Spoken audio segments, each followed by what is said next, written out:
Hello everyone and welcome to my PvE Necromancer buff tank build.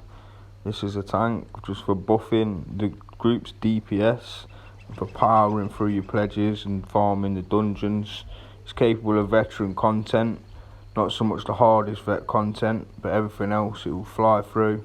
The better your DDs are, the better this thing works. Okay, so we're going to buff up, show you the stats. Can't guess what I'm wearing if you see what I'm doing here. Drop everything down.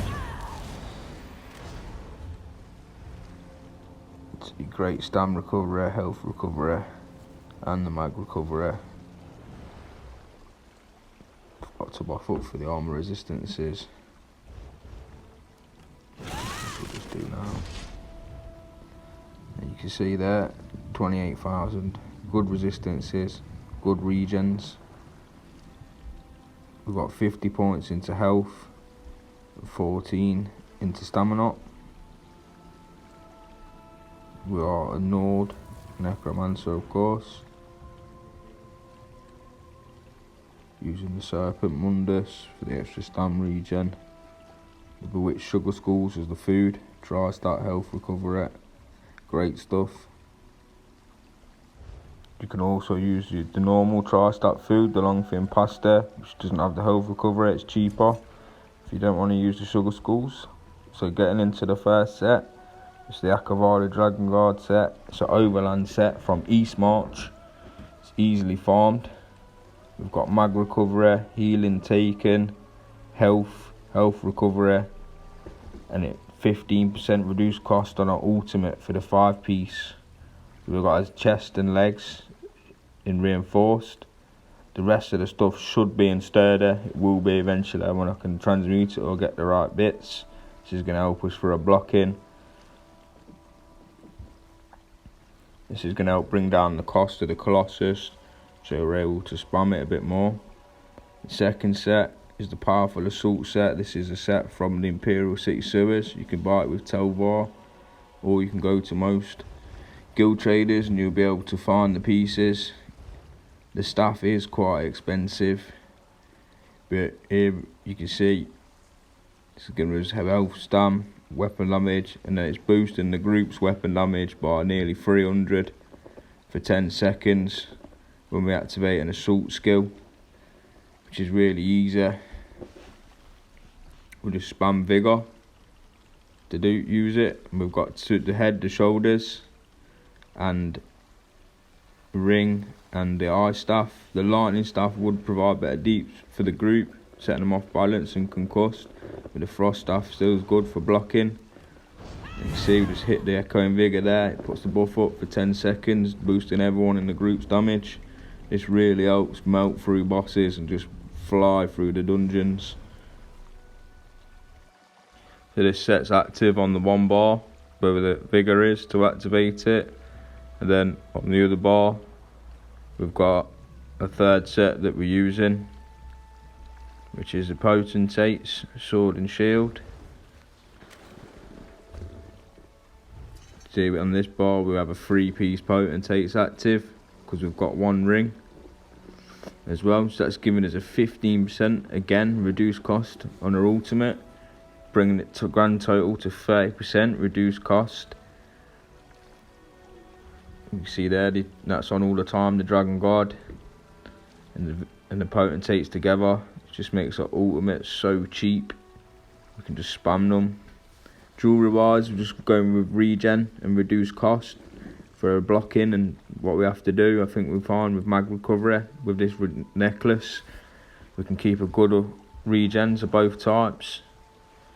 Great stuff with a mythic. If you don't have the mythic, there is ways around it. You could perhaps run the monster set instead, but this is really good. This helps gets the regen on the build that we need with all types.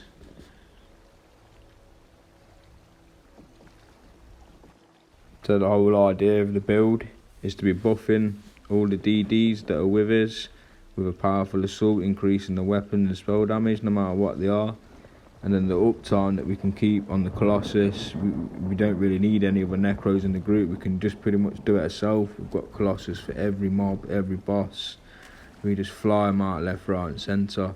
It's brilliant stuff. Fun to use, regenerating the ult so fast. As you can see there, it's got 164 ultimate cost for a Colossus. It's outrageous. It's little more than a Dawnbreaker. And obviously we know what it does with the major vulnerability. It's just increasing the group's damage by 30%. It really helps melt through the bosses, just fly through everything. Full speed, max damage.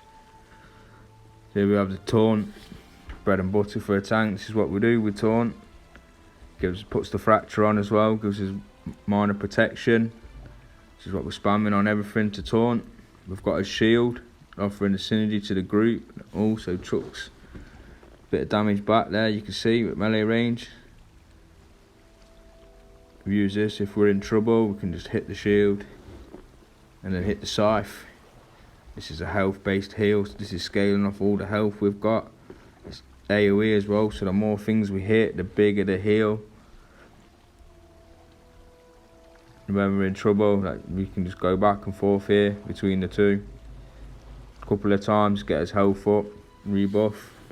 With a heroic slash, this is reducing the enemy's damage and also helping us with the ult regen, giving us the heroism, just to help the ultimates shooting up. With this, we want to keep this active at all times. If we can, just help the ult fly in. And the other skill we've got on the front bar is Blast Bones. This is putting Defile on the enemy or the boss. A bit more for PvP, the Defile. It's still handy, and what it does is it creates a corpse for this skill. The necrotic potency, this is a big source of our ult regen.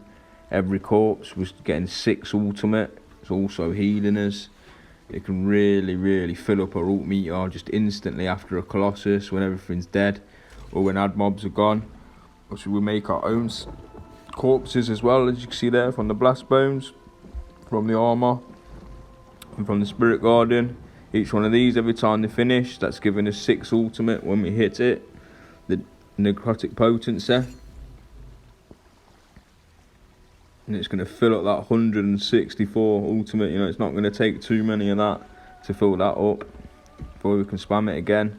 Also, depending on what we're killing, if we're in certain dungeons and we're killing undead, Daedra or werewolves, there's 9 ultimate per kill there, plus the 6, it's 15 ult per kill. You're literally killing 11 ads, and we have another Colossus. With this is just insane. Just spam it. So the other skills we've got here on the back bar now is the Wall of Elements. The Frost one's just going to snare them up. Like we said previous, the Lightning one will help boost the damage of the group a bit more. Here we've got the armor buff. This also pulls them in when we take this morph, so any ranged attackers shooting us is pulling them in. If we taunt the ranged targets, they'll come to us. This is our Echoing Vigor skill. Little heal for everybody. Helps the healer out. So does this, heals allies. Obviously the Vigor procs the set. This is taking the 10% damage mitigation for us as well. Really good. Then the ultimate, the revive ult. This is the Necromancer's secret little trick. When the whole squad's wiped and you just keep running around, build up your ult as fast as you can with the other skills, and you can instantly pick up all 3 people in one go if they're close enough to each other. This is great get out of jail card, man. Right at the end of the last boss and everyone's wiped and you're like, oh no. It just gets you up. The other options though you can use, we've got Warhorn. The Colossus is probably better. And then the Goliath, if you take this thing into PvP, with the uptime you could have on Goliath and just be a real nuisance to people. And also buffing your group with the powerful assault as well in PvP will work wonders. Especially if you've got strong DDs with you anyway. You just change a couple of other skills as well. Probably put the Colossus on the back bar. See the cost difference is pretty better the other way around. And then I'd say just to swap out the Blockade of Elements for the Bone Totem in a PvP scenario this is. say this build can work both ways. It's more for the dungeons though, it's more for farming your pledges and just powering through. Obviously you should know, queuing as a DD just takes forever and ever.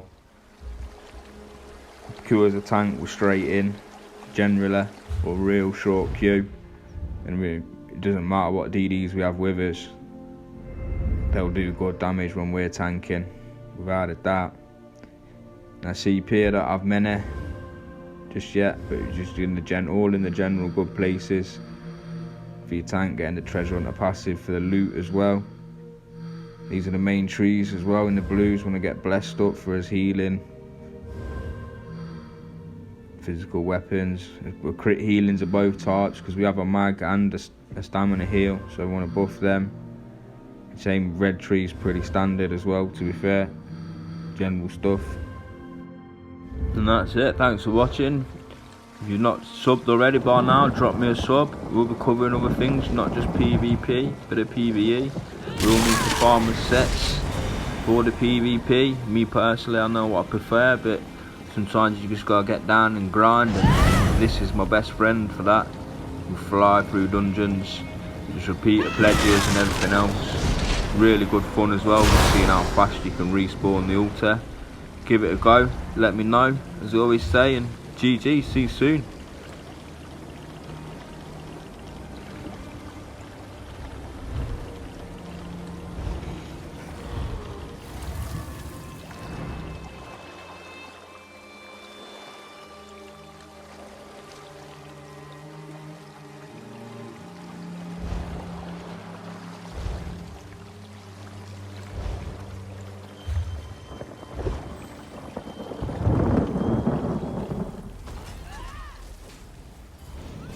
There's a clip of the build in action, you'll see it going.